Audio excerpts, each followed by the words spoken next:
ሰላም እንዴት ናችሁ? ይህ ሁለት ቤሳ ፖድካስት ነው። የማቀርብላችሁ ኤደን እባላለሁ። ሁለት ቤሳ ሙሉ በሙሉ ለእግዚአብሔር የተሰጠ ህይወት ምን ይመስላል በሚለው ዋና ጉዳይ ላይ የምናወራበት ቦታ ነው። ሙሉ በሙሉ የተሰጠ ስንል በሁሉም የህይወታችን ክፍል ኢየሱስ ጌታ ነው ያለው ነገር የምርም እውነት እንዲሆን ማለት ነው። የተወሰነው ፓርታችንን እኛ በምንፈልገው መንገድ እየኖርን የተወሰነውን ፓርታችንን ብቻ ለእግዚአብሔር ስለማስገዛት ሳይሆን ሁሉንም ፈቃዶቻችን እንዴት ለእግዚአብሔር የተገዙ ይሆናሉ። ህይወት እንደዛ ነው ብዬ አስባለሁኝና የተጠራንበት የክርስትና ህይወት እንደዛ ነው ብዬ አስባለሁኝና እነሱን ቶፒኮች የምናወራበት ቦታ ነው። አይ ቲንክ ይሄ ሁለተኛ ኤፒሶዳችን ነው። በዛሬው ቀን እንድናወራበት ያሰብኩትኝ ሙሉ መሰጠት ከሚለው ሐሳብም ጋር በደንብ ይሄዳል ብዬ የማስበው እግዚአብሔርን ማወቅ የሚለው ቶፒክ ነው። ማወቅ ሲባል አይ ቲንክ ምድር ላይ በምንኖርበት ህይወት ማወቅ የሚባለው ነገር በጣም ብዙ ነገሮችን የሚያመጣ ነገር ነው። ብዙ ነገሮች እንድናውቅ በሆነ ቁጥር ህይወታችን የምንኖርበትን መንገድ እንቀይራለን። ማወቆቻችን በህይወታችን የምናደርጋቸው ዲሲሽኖች ላይ በጣም ብዙ አስተዋጽኦ ያደርጋል፣ በጥሩም በመልካምም። አንዳንድ ነገሮችን ስንወስን ከማወቃችን ጋር የሚገናኝ ይሆናል ውሳኔያችንን ትክክል የሚያደርገውና ትክክል የማያደርገው። ለምሳሌ በህይወታችን ብዙ ያሳለፍናቸው ዘመኖች አሉ አይደል? አንድ ሰው ሲኖር ብዙ ነገሮች ያሳልፋልና ምናልባትም ወደ ትላንትና ዞር ብለን ህይወታችንን ስናየው አሁን ላይ የምናውቃቸውን ነገሮች ብናውቃቸው በዛ ጊዜ የወሰናቸውን ውሳኔዎች አንወስንም። ማንወስናቸው ብዙ ነገሮች አሉ። ጸጸት የሚባለው ነገር ላይክ የተሻለ ማወቅ ይገባኝ ነበር የሚለው ነገር ነው ብዙ ጊዜ አይደለም። ብቻ ማወቅ በጣም ትልቅ ነገር ነው ምድር ላይ።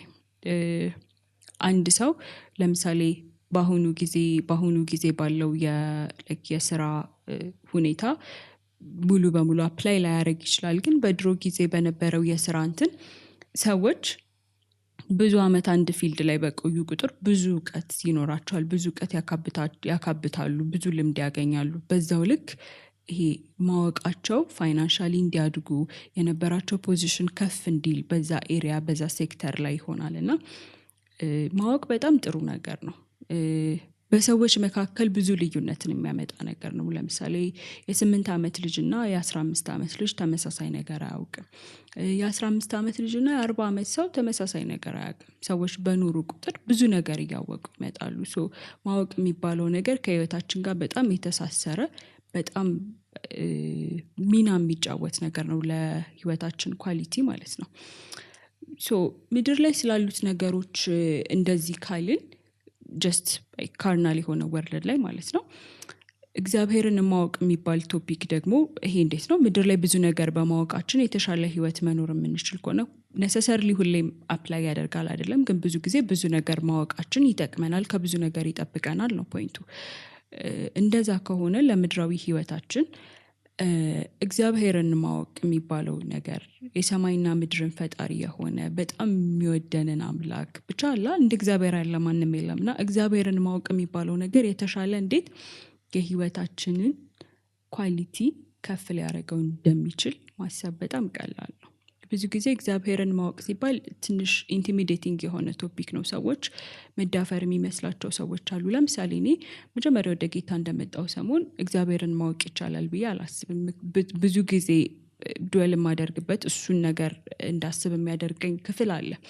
መጽሐፍ ቅዱስ ላይ ደስ የሚለው ነገር ማሰብ፣ ይሄ መንፈስ ቅዱስ ጋይድ ካላደረገን ማሰብ የምንፈልጋቸው ሁላ ነገሮች ሰፖርት የሚያደርገን ቨርስ እናገኛለን ሁሉ ጊዜና ለምሳሌ የዛን ጊዜ ኢየሱስ እግዚአብሔር ብሉይ ኪዳን ላይ ስለሆነ ሰማይ ከምድር ከፍ እንደሚል ሐሳቤ ከሐሳባችሁ በጣም የራቀ ነው ምናምን ያለበት ቦታ አለና እሱን ነገር ነው ሁሌ የማስበው። እኔ እንዴትም አድርጌ ባስብ ባደርግ ምንም ነገር ብቻ ህይወቴ እንዴትም አድርጌ ብኖር እግዚአብሔርን ልረዳው አልችልም። እግዚአብሔር መቼም ሊገባኝ አይችልም። it sort of makes sense like ሙሉ በሙሉም ባይሆን ትክክል የሆነ ነጥብ አለው። ነገር ግን እግዚአብሔርም እንድናውቀው ኢንቫይት አድርጎናል። እሱም ማወቅ ሙሉ በሙሉ የማይቻል ከሆነ ሙሉ በሙሉ ስል በቃ ምንም ነገር ስለሱ ማወቅ ማንችል ቢሆን እኔን ወቁኝ አይልም ነበረ። በምትሄድበት መንገድ ሁሉ እግዚአብሔርን ወቅ እሱም ጎዳናህን ያቀናልሃል። ብቻ ህይወታችን እሱን የሚያውቅ ህይወታችን እሱን በማወቅ የተሞላ እንደሆነ እንዲሆን እሱም ይፈልጋል።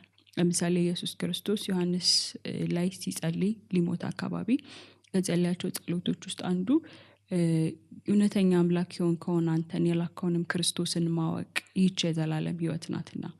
ለዘላለም ህይወት ተጠርተናል። ለዘላለም ህይወታችን የሚጀምረው ግን ክርስቶስን ማወቅ ስንጀምር ነው፣ በክርስቶስ በኩል እግዚአብሔርን ማወቅ።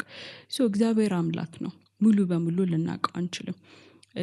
ሲጀመር ስለምንም ነገር እንኳን እግዚአብሔርን ራሳችንን ራሱ አንደርስታንድ አድርገን አንጨርስም። ብዙ ጊዜ ስኖር ኦ ማይ ጋድ ራሴን በጣም አውቀዋለሁ ምናምን ያልኩባቸው ጊዜያቶች ነበሩ። ከዛ ግን ስኖር የሆነ ሰዓት አዳዲስ ነገሮች ብቻ በቆየው ቁጥር ብዙ ነገር ስለራሴ እየተማርኩ እመጣለሁ። እንኳን እግዚአብሔርን እንኳን ሌላውን ሰው ከእግዚአብሔር በፊት እንደውም ሌላ ሰው አለ ከዛ ነው ያለው። ብቻ በጣም ቅርብ የሚባሉ ነገሮች እኔን ጨምሮ ሙሉ በሙሉ አንደርስታንድ ማድረግ ከባድ ነው። ስለዚህ እግዚአብሔርን ማወቅ ብለን ስንጀምር ፉሊ እግዚአብሔርን አንደርስታንድ አድርጎ ስለመጨረስ አይደለም። ምክንያቱም እሱ ፈጣሪያችን ነው፣ እኛ ተፈጣሪዎቹ ነን። ይሄ ፈጣሪ ተፈጣሪ ልዩነታችንም ያለው እዛ ውስጥ ነው። እግዚአብሔርን እኛ መቼም ሙሉ በሙሉ አናውቀውም፣ እሱ ግን ሙሉ በሙሉ ያውቀናል። ከጸጉር ቁጥራችን ላይ ከራሳችን ላይ ካለው የጸጉር ቁጥር ብዛት ጀምሮ እስከ ሐሳቦቻችን እኛ ውስጥ ገና ልናስባቸው ስንል ጀምሮ መዝሙረ ዳዊት ላይ እንደዛ የሚል ነገር አለ። መዝሙረ ዳዊት 139 ላይ ነው። እግዚአብሔር ሙሉ በሙሉ ያውቀናል ከመታሰባችን በፊት ጀምሮ መቼ እንደምንወለድ፣ ያልተፈጠሩ ቀኖቻችን ገና ወደ መኖር ሳይመጡ ጀምሮ ያለው ብቻ እግዚአብሔር ሙሉ በሙሉ ያውቀናል። ያ ግን እንደዛ እናውቀው። ያ ማለት ግን ምንም ደግሞ ስለሱ ምንም አይነት ነገር መቼ ማወቅ አንችልም ማለትም አይደለም። ሪሰንትሊ የሰማሁት ነገር አለ። አይ ቲንክ ከዚህ ቲክቶክ ላይ የነገረችኝ ይመስለኛል። ማወቅ ማለት የሆነ አውቆ ስለመጨረስ ሳይሆን ካለማወቅ ላይ ስለመቀነስ ነው። ስንኖር እግዚአብሔርን ካለማወቃችን ላይ እየቀነስን እንመጣለን ነው። በድጋሚ ማስታወስ የምፈልገው ዲስክሌመር እግዚአብሔር ታውቆ ይጨረሳል እያልኩኝ አይደለም። ነገር ግን እግዚአብሔርን ማወቅ የሚባለው ነገር ላይ የምርም ኢንቴንሽናሊ ጊዜያችንን ስንሰጥ እግዚአብሔርን ለማወቅ ፈቃደኞች ስንሆን ኤፈርት ስናደርግ እግዚአብሔር ራሱን ሪቬል ያደርግልናል። እግዚአብሔር ራሱን ሲገልጥልን ነው ልናውቀው የምንችለው። ሌላኛው ነገር ደግሞ እሱ ነው። እሱም ራሱን እኛ በፈለግነው ቁጥር ራሱን ሊገልጥልን ፈቃደኛ ነው። ፈልጉኝ በሙሉ ልባችሁ በፈለጋችሁኝ ጊዜ ታገኙኛላችሁ ብለዋልና ያ እግዚአብሔርን አውቀን ስለመጨረስ አይደለም። ሁልጊዜ የማስበው እግዚአብሔርን ማወቅ ሲባል በልጅነት የሰማሁት አንድ ታሪክ አለ። ታሪክ እንኳን ሳይሆን የሆነ ስቶሪ ነው፣ ታሪክ አይደለም። አንድ ጊዜ ቸርች ሄደን በጣም ልጆች እየነበርን ነው። አይ ቲንክ የተማሪዎች ህብረት ፕሮግራም ላይ ይመስለኛል። እና ብቻ የሆነ ሩቅ ቸርች ነበር የሄድኩትና ብዙ ሰዎች ወጣት ናቸው፣ የተማሪዎች ህብረት ስለሆነ ብዙ ትልልቅ ተማሪዎች ነበሩና ሰውየው ስለ እግዚአብሔርን ማወቅ እያስተማረ ነበር ይመስለኛል። ማስታውሰው አንድ ላይ ነው፣ ያቺም ላይ እናት ከኔ ጋር የቀረችው። ስለ ኤሊ ልጆች እያወራ ነበርና አንደኛ ሳሙኤል ላይ ያለውን ታሪክ የኤሊ ልጆች ስለ እግዚአብሔር ያውቁ ነበር ግን እግዚአብሔርን አያውቁም ነበር አለና ግራ ገባኝ። ኦኬ ስለ እግዚአብሔር ማወቅ እግዚአብሔርን ማወቅ ምንድነው ልዩነቱ? ብቻ ከዛ ጥያቄ ጋር ተመለስኩኝ። ሌላውንም ክፍል አልሰማውም እንዳልኩትኝ። አይ ቲንክ ከባድም ሆኖብኝ ሊሆን ይችላል ያንን መረዳት። ብቻ አሁን ወደ ጌታ ከመጣው በኋላ እግዚአብሔርን ማወቅ የሚባለው ኮንሰፕት ልቤ ላይ ከከበደብኝ በኋላ ማስበው ሁሌም ስለ እግዚአብሔር ማወቅና እግዚአብሔርን ማወቅ ነው። ልዩነቱ በጣም ሲምፕል ነገር ነው። ስለ እግዚአብሔር ማወቅ ከሰከንደሪ ሶርሶች መስማት ነው። በሌሎች ዘንድ ብቻ ሌሎች እግዚአብሔርን ሲያወሩት፣ ሌሎች እግዚአብሔርን በዚህ መልኩ ኤክስፒሪየንስ አድርጌዋለሁ ብሎ ሲያወሩ ከዛ መስማት፣ በመስማት የምናገኛቸው ኢንፎርሜሽኖች።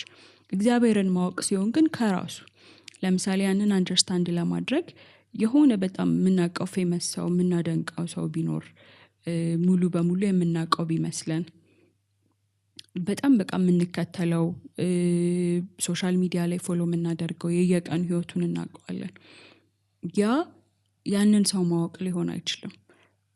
ለምሳሌ ማን ነው በጣም ሁላችንም የምናውቀው ሰው ጠቅላይ ሚኒስተራችንን አውቀዋለሁ ማለት እችላለሁ። ምክንያቱም አውቀዋለሁ፣ ስሙን አውቀዋለሁ፣ መግለጫ ሲሰጥ አያለሁ፣ በጣም ብዙ ነገር ስለሱ ሰማለሁ። ብቻ አለ አይደለ? ስለዚህ አሁን የሆነ ሰው መጥቶ ታውቂዋለሽ ባል እንዴ አዎ ምናምን ነው የምለው። ነገር ግን ሪሊ አውቀዋለሁ ነው ወይስ ስለሱ አውቃለሁ ነው? ስለሱ አውቃለሁ ነው። ምክንያቱም ቀርቤ በግል አይደለም ያወቅኩት። ጀስት ይሄ ከሰበሰብኳቸው ኢንፎርሜሽኖች ስለሱ ያለኝን ምልከታ ነው አውቀዋለሁ እያልኩ ያለሁት። እና እግዚአብሔርም ላይ ሲመጣ እንደዛ ነው። ብዙ ጊዜ ሰዎች ሴኮንደሪ ሶርስ ላይ ዲፔንድ ያደርጋሉ። ሁለተኛ የመረጃ ምንጭ ነው የሚባለው። እግዚአብሔርን ለማወቅ ሙሉ በሙሉ ከሱ ጋር ያላቸው ሪሌሽንሽፕ ላይ ብቻ ሳይሆን ዲፔንደንሲያቸው ሌሎች ሰዎች ላይ፣ ፓስተሮቻቸው ስለሚሉት፣ ሌሎች ጓደኞቻቸው ስለሚሉት፣ ብቻ የሌሎች ሰዎች እግዚአብሔርን ኤክስፒሪየንስ ማድረግ ላይ ዲፔንድ ያደርጋል። ያነዚህ ሶ ደ ሞመንት ዲፔንድ የሚያደርጉበት መካከለኛቸው ዞር ሲል በራሳቸው እግዚአብሔርን ፐርሲው ማድረግ አይችሉም። በራሳቸው እግዚአብሔርን መፈለግ አይችሉም። ምክንያቱም በቃ ይሄ ዲፔንደንት የሆነ ላይፍ ነው። ችግር የለውም ስለ እግዚአብሔር ማወቅ። ለምሳሌ ምስክርነቶች ሀፕን የሚያደርጉት ሰዎች እግዚአብሔርን ኤክስፒሪየንስ የሚያደርጉበትን ወይ አይተን እኛም ኢንስፓየርድ እንድንሆን ከዛ እኛም እግዚአብሔርን በዛ መልኩ እንድናቀው። ለምሳሌ ሰዎች የራሳቸውን ስቶሪ ሲያወሩ ሰምቼ ብዙ ጊዜ እንዴ ጌታ ሆይ ለምንድነው እኔ እግዚአብሔርን በዚህ መልኩ ማላቀው? ለምንድነው የኔ ኤክስፒሪየንስ እንደዚህ ያልሆነው? ለምንድነው በቃ ይሄ በቃ እግዚአብሔርን ለምሳሌ እግዚአብሔርን ስለመስማት እያወሩ ከሆነ እንደዚህ ብሎኝ እግዚአብሔር ሲሉ እንዴት ነው እንዲህ ክሊርሊ መስማት የሚቻለውና ለምንድነው እኔ እንደዛ ማድረግ የማልችለው እላለሁ። ሶ የሌሎችን ስቶሪዎች መስማት፣ የሌሎች ሰዎችን እንትን መቀበል መጥፎ ነው ያልኩኝ አይደለም። ነገር ግን ሙሉ በሙሉ ዲፔንደንሲው የሰዎች ኤክስፒሪየንስ ላይ መሆን አይገባውም። እግዚአብሔርን በግላችን ልናውቀው ይገባል። ሶ አይ ቲንክ ስለ እግዚአብሔር ማወቅና እግዚአብሔርን ማወቅ የሚባለውን ነገር መለየት መልካም ነው። ስለ እግዚአብሔር ማወቅ መጥፎ ሳይሆን ግን ስለ እግዚአብሔር ማወቅ እግዚአብሔርን ወደ ማወቅ ሊመራን ይገባል ነው ፖይንቱ። የምንሰማቸው ለእግዚአብሔር የምናገኛቸው ኢንፎርሜሽኖች፣ ለምሳሌ ተፈጥሮን ስናይ እንዴት ይገርማል፣ የፈጠራቸው ማን ነው ብለን ወደ ፈጣሪው እንዲያመለክቱ ነው። ሶ ስለሱ የምንሰማቸው ኢንፎርሜሽኖች እዛ ጋር የሚያስቀሩን ከሆነ የሆነ ቦታ ስታክ አድርገናል። ሁሉም ነገሮች በቃ ወደ እግዚአብሔር ጠቋሚ ናቸው። መጨረሻችን እግዚአብሔር ጋር ነው እንጂ እግዚአብሔርን እንድናውቅ የሚመሩን ነገሮች ጋር ብቻ ራሱ መቆም የለብንም። አይ ቲንክ ቅድም ያልኩት ስቶሪ ላይ እንትን ልበልና እግዚአብሔርን ያውቁ ነበር። ስለ ኤሊ ልጆች ያወራል። ስለ እግዚአብሔር ያውቁ ነበረ። አይ ቲንክ ስለ እግዚአብሔር ማወቅ የሚለው ኮንሰፕት ላይ ማብቃት መጥፎ ሳይዱ ብዬ የማስበው፣ ለምሳሌ እነዛ ሰዎች የካህን ልጆች ነበሩ። ኤሊ ካህን ነበረ። እነሱም አገልጋዮች ነበሩ። ቤተክርስቲያን ውስጥ ቸርች ውስጥ እያገለገሉ ያደጉ፣ እግዚአብሔርን የሚያውቁ፣ ለእግዚአብሔር መስዋዕት ሲሰዋ እያዩ ከልጅነታቸው ጀምሮ ያደጉ፣ ነገር ግን አድገው እግዚአብሔርን የሚፈሩ አልሆኑም። ስለ እግዚአብሔር ማወቃቸው እሱን የምርም ኤክስፒሪየንስ እንዲያደርጉት አላደረጋቸው። ስለዚህ ይንቁት ነበረ። ንቀት የሚለው ወርድ በጣም ከባድ ነው። እንኳን ለእግዚአብሔር ለሰው በጣም ከባድ ነው። የሆነ ሰው እንደተናቀ ሲሰማው ኦር ደግሞ የምርም አንድ ሰው ሌላን ሰው ሲንቀው ስናይ በጣም በቃ ደስ የማይል ነገር ነው። እንኳን ለእግዚአብሔር ለሰው በጣም ከባድ ነገር ነው። ከዛ እግዚአብሔርን ናቁት ምናምን መሰለኝ አይደለም፣ እግዚአብሔር ራሱ ነው ናቃችሁኝ ያለው። ማለት እግዚአብሔር መናቅ ተሰማው በሚያውቁት ሰዎች፣ ማለት ስለሱ የሰሙ ስለሱ ያዩ ባደጉ ሰዎችና እግዚአብሔርን ማወቅ ስለ እግዚአብሔር ማወቅ እግዚአብሔርን ራሱን በግሉ በራሳችን ኤክስፒሪየንስ እንድናደርገው ጋር ካላደረሰን አደጋለሁ። የሆነ ቦታ ስታክ አድርገናል። አሁንም እግዚአብሔርን ሙሉ በሙሉ ኤክስፒሪየንስ እያደረግነው አይደለም።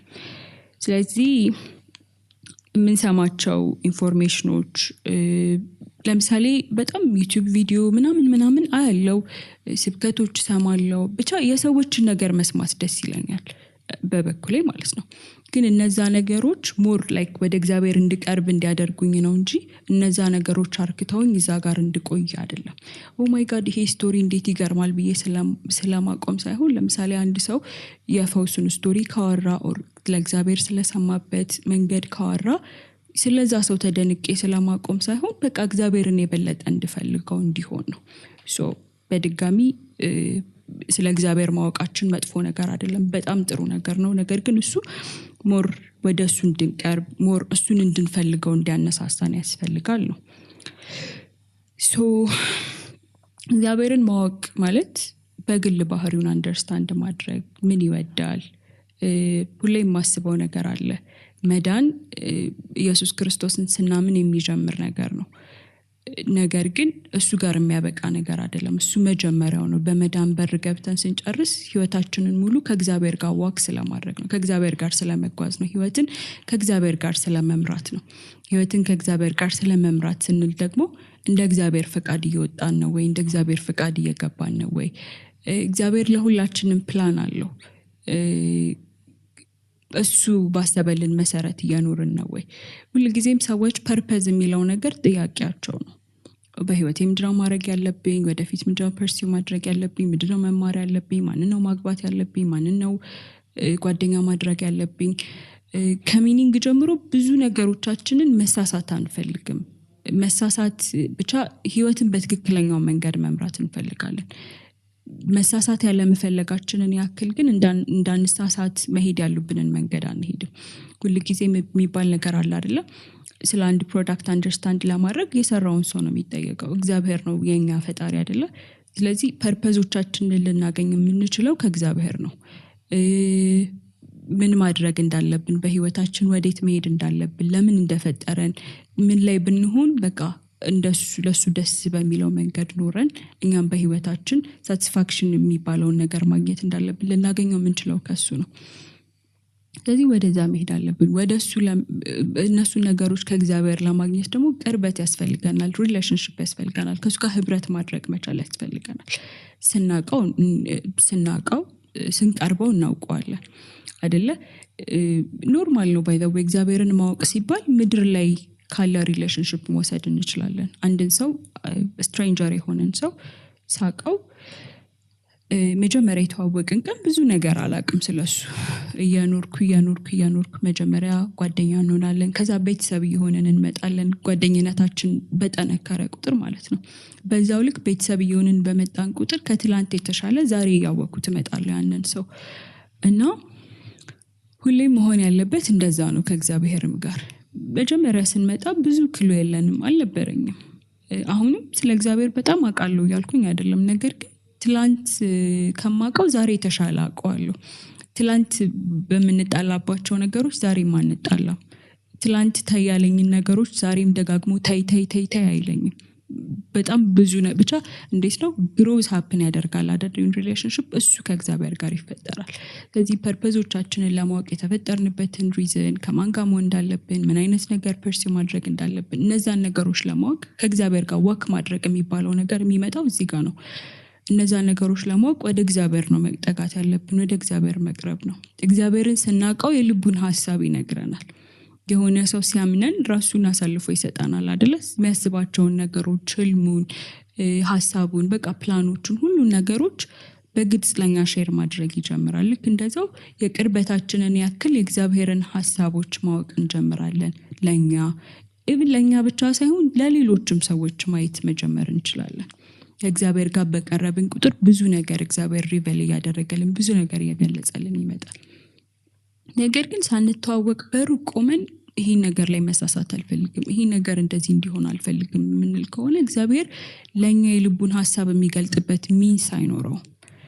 ስለዚህ እግዚአብሔርን ማወቃችን ለኛ በጣም አስፈላጊ ነገር ነው። እግዚአብሔርን የማናውቅ ከሆነ የሆነ ወዴት እንደሚሄድ እንደማያውቅ እንደንትን ራሳችንን መምራት አለብን። የእግዚአብሔርን መሪነት ኤክስፒሪየንስ ለማድረግ እግዚአብሔርን ማወቅ አለብን። እግዚአብሔርን ለማወቅ መቅረብ አለብን። በቅርበታችን ልክ መሪነቱን ኤክስፒሪየንስ እናደርገዋለን። እግዚአብሔርን የማናውቀው ከሆነ ወዴት እየመራን እንደሆነ እንዴት መረዳት እንችላለን?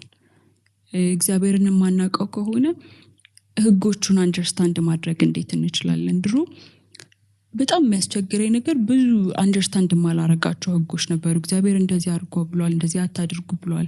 እነዛን ነገሮች ሳስባቸው በጣም ከባድ ነበሩ ለኔ። እነዛ ነገሮች አለማድረግ፣ አታድርጊ ከሆነ አድርጊ ከሆነ ማድረግ። ለምሳሌ ሰዎችን መውደድ የሚለው ኮንሰፕት ሊሆን ይችላል። ብቻ ብዙ ማይገቡኝ ነገር እንደዚህ አርጊ እንደዚህ አታድርጊዎች እና እነዛ ነገሮች መከተል በጣም ይከብደኝ ነበር። ከዛ ግን ይሄ በቃ እግዚአብሔርን በማወቅ በሚባለው ነገር እያደግኩ ስመጣ እግዚአብሔር አብሮ የሚገልጽልኝ ነገር ለምን እነዛን ህጎች ሴት እንዳደረጋቸው እየገባኝ ይመጣል። እነዛ ነገሮች እኔን ኮንትሮል ለማድረግ ሳይሆን እነዛ ነገሮች ለኔ ተሻለ ስለሆነ ነው። እግዚአብሔር ያወጣቸው ህጎች እኛን ስለፈጠርን ምን አይነት ህግ ውስጥ የተሻለ ትክክለኛ ነገር እንደምንኖር ያውቃል። እነዛን ነገሮች ከማስረዳት ለምሳሌ ሊሆን ይችላል። እግዚአብሔርን ባወቅኩት ቁጥር እንድታዘዘው በጣም ቀላል ሆነልኝ ምናምን እያልኩ አይደለም። ነገር ግን አሁን እግዚአብሔር ለምን እነዛን ነገሮች ስቴት እንዳረጋቸው ስረዳ አሁን ይሄ ትግሉ ይቀንስልኛል። እነዛን ነገሮች ለማድረግ የበለጠ መነሳሳት ይኖረኛል። ምክንያቱም ከህጉ ጀርባ ያለውን ልብ አውቀዋለሁ፣ ከህጉ ጀርባ ያለውን ልብ አምነዋለሁ። ሌላኛው እግዚአብሔርን ባወቅነው ቁጥር እንዴት እያመንነው እንደምንመጣና እምነት የሚባለው ነገር ቀላል ይሆንልናል። የስ እምነት ከመስማት ነው፣ መስማትን በእግዚአብሔር ቃል ነው። እግዚአብሔርን ቃል በሰማን ቁጥር ነው።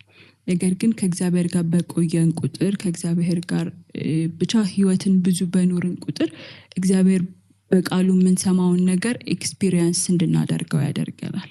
ስለዚህ የበለጠ እግዚአብሔርን እያወቅነው እንመጣለን ማለት ነው። ስለዚህ ህይወት እግዚአብሔርን አውቆ ስለመጨረስ አይደለም፣ ነገር ግን ከትላንት ዛሬ ተሻለ ያወቅነው የሚያስደስተውን ያወቅን ማያስደስተውን እየተውን እንድንመጣ መሆን መቻል ነው ማለት ነው። ማወቅ ሲባል ያው ደረጃዎች አሉት። ቅድም መጀመሪያ ሲጀምር ብዬ ነበረ አንድ ሰው የሆነ ስራ ላይ ረጅም ዓመት በቆየ ቁጥር ረጅም ልምድ ያካብታል። ካልሆነ የሆነ ስህተት ተፈጥሯል አይደለ? አንድ ሰው 15 ዓመት ሰርቶ አሁንም 1 ዓመት ተመርቆ ከወጣው ሰውዬ ጋር ተመሳሳይነት ሌቭል ላይ ከሆነ ያለው ፕሮብሌም ሶልቪንግ ስኪሉ ሊሆን ይችላል። የሆነ ልክ ያልሆነ ነገር አለ። ልክ እንደዛ ብዙ ጊዜ የምናስተውላቸው ነገሮች አሉ አይደለ? ይሄ ማደግ እንደሚገባን በእግዚአብሔር ዕውቀት ብቻ በክርስትና ህይወታችን ሳናድግ ስንቀር ጤነኛነት አይደለም አይደለ? እድገት ናቹራል ነገር ስለሆነ ያደግን መምጣት አለብን። አንድ ሰው እኔ አሁን መጀመሪያ ወደ ጌታ ከመጣሁ አይ ቲንክ አሁን ከ3 ዓመት በላይ ሆኖኛል። መጀመሪያ ዓመት ላይ ከነበርኩትኝ ዛሬ በጣም የተሻልኩ ነኝ። በኮንፊደንስ ነው እንደዛ ምለው። ያ ነገር እኔ ላይ ዲፔንድ ያደርጋል እያልኩኝ አይደለም። ነገር ግን እግዚአብሔር ብዙ ነገር አስተምሮኛልና ለመማርም ፈቃደኛነት ይመስለኛል። ግን መጀመሪያ መስለኝ እንደነበርኩት አይነት ሰው ብሆንስ፣ አሁንም ድረስ ተመሳሳይ አይነት ሰው ብሆን፣ ምንም ነገር ባልጨምር የሆነ የመንፈሳዊ እድገት ውስጥነት አጋጥሞኛል አይ ቲንክ። እና ልክ አይደለም።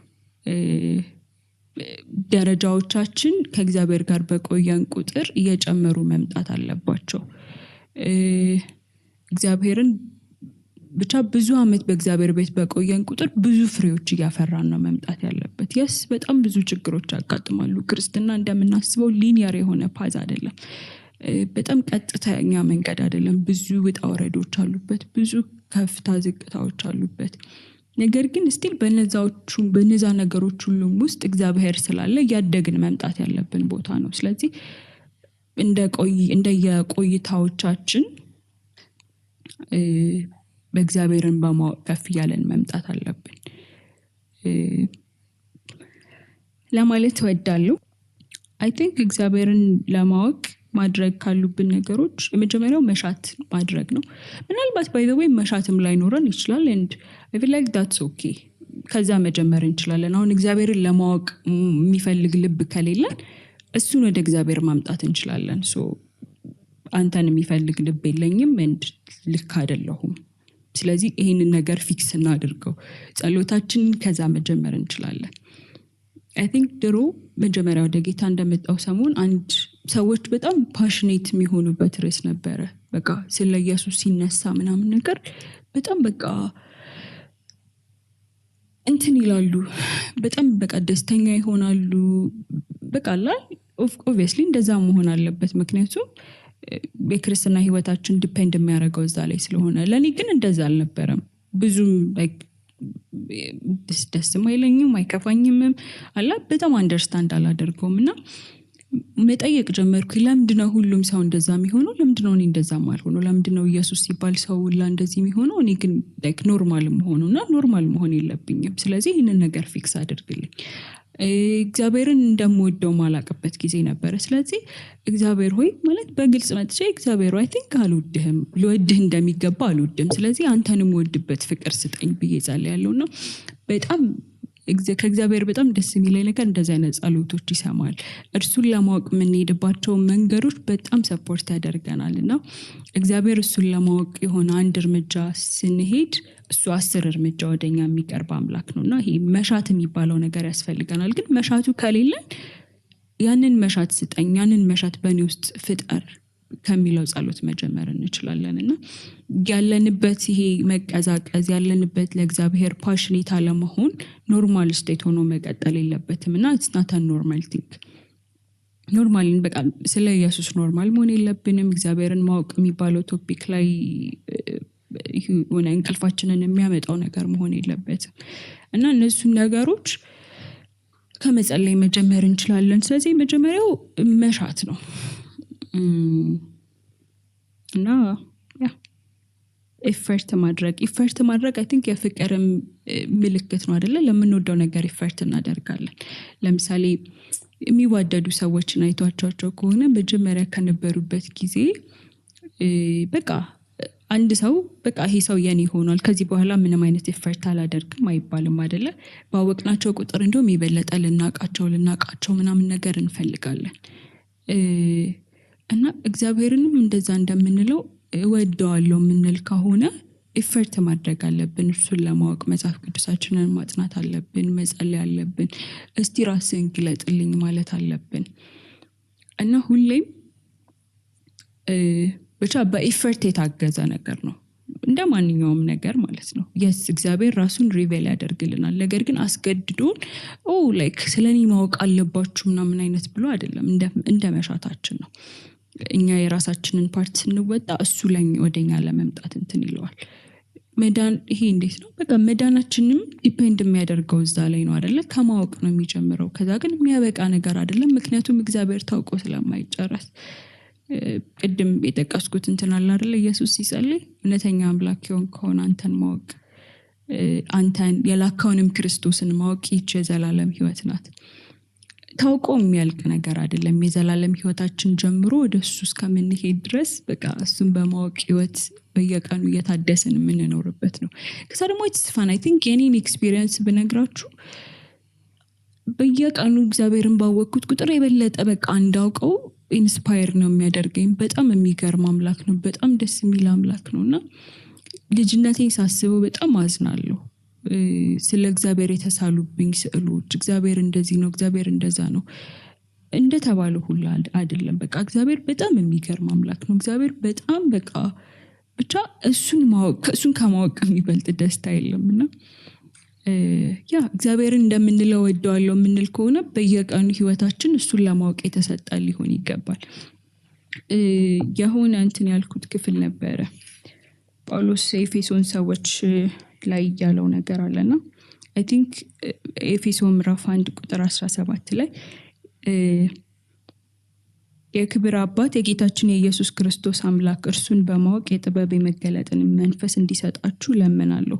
ለኤፌሶን ሰዎች የጸለየላቸው የነበረው የክብር አባት የጌታችን የኢየሱስ ክርስቶስ አምላክ እርሱን በማወቅ የጥበብና የመገለጥ መንፈስ እንዲሰጣችሁ እሱ ነው የሚሰጣን። ነገር ግን ይሄ ኤፈርት ማድረግ ስንል ከመውደድ የመነጨ ተግባራዊ የሆነ መፈለግን ስለሱ ስናወራ ይሄ ጳውሎስ እንደጸለየ ሁሉ ጊዜ በቃ ራሱን እንዲገልጥልን በማስተዋል መንፈስ እንዲሞላን። ማስተዋል ማለት እግዚአብሔርን ማወቅ ነው አይደለ? ማስተዋል ማለት እግዚአብሔርን በመፍራት ውስጥ ስለመመላለስ ነው። ሁሌም ኢፈርት ማድረግ አለብን እግዚአብሔርን ለማወቅ ማለት ነው። I think አንድ እዚህ ላይ መጨመር የምፈልገው ነገር እግዚአብሔርን ለማወቅ የምንፈልግበት ልብ ምንድነው የሚለው ነው። ለምሳሌ ጤነኛ ካልሆነ ጤነኛ ካልሆነ ልብ ጤነኛ የሆኑ ተግባሮች ሊፈልቁ ይችላሉ። ምን ለማለት ፈልጌ ነው? ለምሳሌ የሆነ ሰዓት ወደ ጌታ እንደመጣው በቃ ከሆነ ሰዓት በኋላ እግዚአብሔርን ማወቅ የሚለው ቶፒክ በቃ ኢንትረስት ያደርገኛል። ስለዚህ በየቀኑ ማልሰማው ነገር፣ ማላደርገው ነገር፣ ማልሄድበት ቦታ በቃ በየቀኑ የሆነ ነገር ስለ እግዚአብሔር ስማር ህይወቴን ሚኒንግፉል ያደርገዋል። ከዛ ግን በተግባር ሲሆን ግን እያደግኩኝ አይደለም። እግዚአብሔርን ማወቂ ምንም እየጨመረልኝ ያለው ነገር አልነበረም። እና የሆነ ሰዓት እሱን እግዚአብሔር ሊያስታውሰኝ አስፈልጎት ነበር። በቃ ለምንድነው እየፈለግሽኝ ያለሽው? ለምንድነው እኔን እግዚአብሔርን ማወቅ የሚለው ቶፒክ በጣም ኢንትረስት የሚያደርግሽና ስለዚህ ሁሌም እግዚአብሔርን ማወቅ ሲባል ኢንትረስት የሚያደርገኝ እግዚአብሔርን አውቄ ለአምላክነቱ የበለጠ ለመገዛት ኦር በቃ እንዴት ነው ለእግዚአብሔር ደስ የሚለው ህይወት ለመኖር ሳይሆን it's just የማወቅ ጥማቴን ለማርካት ባይ ዲፎልት ማወቅ የሚባለው ኮንሰፕት ያስደስተኛል እና አይ ቲንክ ሰዎችን ማወቅ የሚባለው ነገር ያስደስተናል። ስለዚህ እግዚአብሔርን ለማወቅ የተነሳውበት ልብ ለእግዚአብሔር ለመኖር ሳይሆን it's just እግዚአብሔር የሚባለው ቶፒክ ላይ ኤክስፐርት ነኝ ለማለት ነበር ለረጅም ጊዜና አይ ቲንክ እሱን ሊያስተካክለኝ ተገብቶት ነበር እግዚአብሔር። እግዚአብሔርን የምፈልግበት ልብ ጤነኛ አልነበረም። yes ትክክለኛ ነገር ነው እያደረኩ ያለሁት። እግዚአብሔርን ከመፈለግ በላይ ምን ትክክለኛ ነገር አለ? ነገር ግን የልቤ ኢንቴንሽን ለእግዚአብሔር ለመኖር ሳይሆን it's just እግዚአብሔር የሚባለው ቶፒክ ላይ ኤክስፐርት ነኝ ለማለት ነበር ለረጅም ጊዜና አይ ቲንክ እሱን ሊያስተካክለኝ ተገብቶት ነበር እግዚአብሔር። እግዚአብሔርን የምፈልግበት ልብ ጤነኛ አልነበረም። yes ትክክለኛ ነገር ነው እያደረኩ ያለሁት። እግዚአብሔርን ከመፈለግ በላይ ምን ትክክለኛ ነገር አለ? ነገር ግን እግዚአብሔርን ለማወቅ የሚሄድባቸው መንገዶች ትክክል ሆነው ሳሉ የሚሄድበት ልብ ግን ትክክል አልነበረም።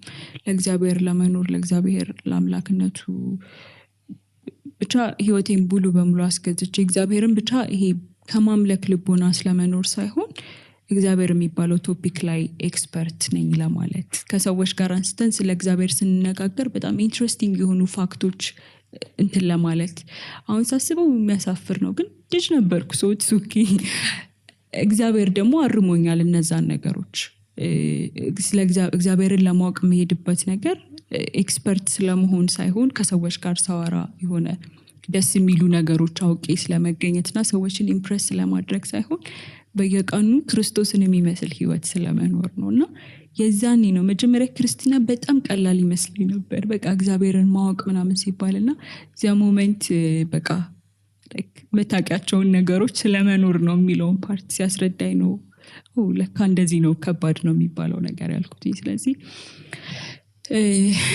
እግዚአብሔርን መፈለግ የሚለው ሐሳብ በጣም ቆንጆ ሆኖ ሳለ እግዚአብሔርን መፈለግ ለሚለው እግዚአብሔርን ለመፈለግ የምንሄድበት ልባችንንም በዛው ልክ ማየት አለብን። ብዙ ጊዜ ብዙ ነገሮች ስለ እግዚአብሔር ያወቅን ብዙ አመት ከእግዚአብሔር ጋር ኖርን ብዙ ነገሮች እናውቃለን። ከዛ ግን ህይወታችን ምንም አይነት መንፈሳዊ ፍሬ ከሌለው ምናልባትም በቃ እግዚአብሔርን ማወቅ የሚለው ነገር ላይ ለማቆም ነው ለተግባር ለመኖር ለሱ ለመኖር እሱን ለመምሰል እሱን ወደ መምሰል ለመለወጥ ሳይሆን just በቃ አውቆ ለመገኘትና የማወቅ ጥማታችንን ለማርካት ሊሆን ይችላልና እሱን ነገር ማየት በጣም መልካም ነው።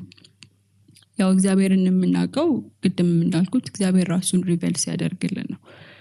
እንኖራለን የኖርን የሆነ ለምሳሌ የኔን ህይወት ስናየው ስለ እግዚአብሔር የሆነ ነገር አይቼ መጣሁኝ ከሆነ ነገር ፈወሰኝ አዳነኝ መጣሁኝ ከዛ የኖርኩ ብዙ ያስተወይ ነገሮች አሉ። እሱን ለማወቅ በመጣው ቁጥር እንዳውቀው ድል እየሰጠኝ ማለት ነውና ሆሴ 6 ላይ ነው ትንቢተ ሆሴ ላይ እንወቀው እናውቀውም ዘንድ እግዚአብሔርን እንከተል የሚል ክፍል አለ የሚል ጥቅስ አለና እንወቀው ሲል የሆነ ነገር ይዘን ነው የምንመጣው የተወሰነ ነገር እናውቃለን ከዛ የበለጠ እንድናውቀው ደግሞ እግዚአብሔርን እንከተለዋለን። እሱ ራሱን ብቻ ራሱን ሪቬል ሲያደርግልን ነው ልናውቀው የምንችለው። ስለዚህ ራሱን ሪቬል እንዲያደርግልን ደግሞ መምጣት አለብን መከተል አለብን። እየኖርን እያደገ የሚመጣ ህይወት ነው። ይሄንን ነው ማለት የምፈልገው። እግዚአብሔርን ለማወቅ ኢፈርት ማድረግ አለብን። እግዚአብሔርን ለማወቅ መቅረብ አለብን። ወደሱ መምጣት አለብን። በህይወት መኖራችንን ትርጉም የሚሰጠው እርሱ ነው።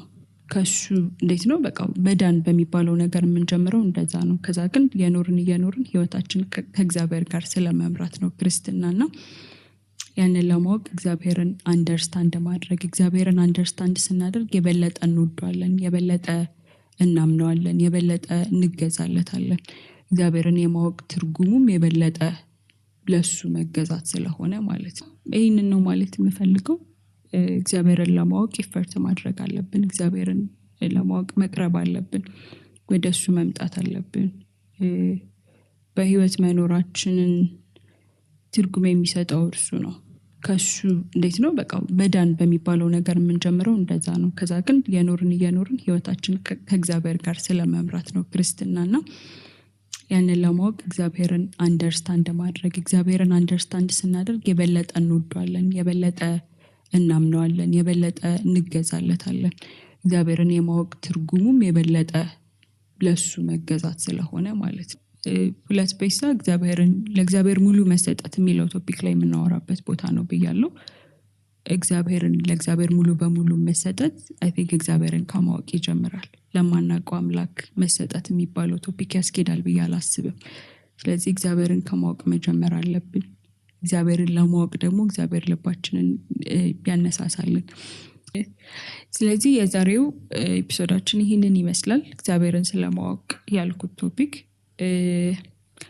አይ ሆፕ ጥሩ ነገር አግኝታችሁበታል ብዬ አስባለሁ። እናንተንም ሀሳብ መስማት ስለምፈልግ በኮሜንት ሴክሽኑ ላይ ብታስቀምጡልኝ ስለዚህ ጉዳይ ምን እንደምታስቡ፣ እግዚአብሔርን ማወቅ ሲባል ምን ደስ እንደሚላችሁ፣ ከእግዚአብሔር ባህሪው ካወቃችሁት ባህሪዎቹ የትኛው ደስ እንደሚያሰኛችሁ፣ ብቻ ስለዚህ ጉዳይ የምታስቡትን ነገር ኮሜንት ሴክሽን ላይ ብታስቀምጡልኝ ደስ ይለኛል። የዛሬው እንትናችን ይህንን ይመስላል። ስለሰማችሁኝ እግዚአብሔር ይባርካችሁ። በጣም አመሰግናለሁ። በሚቀጥለው እስከምንገናኝ ድረስ ሰላም ሁኑ።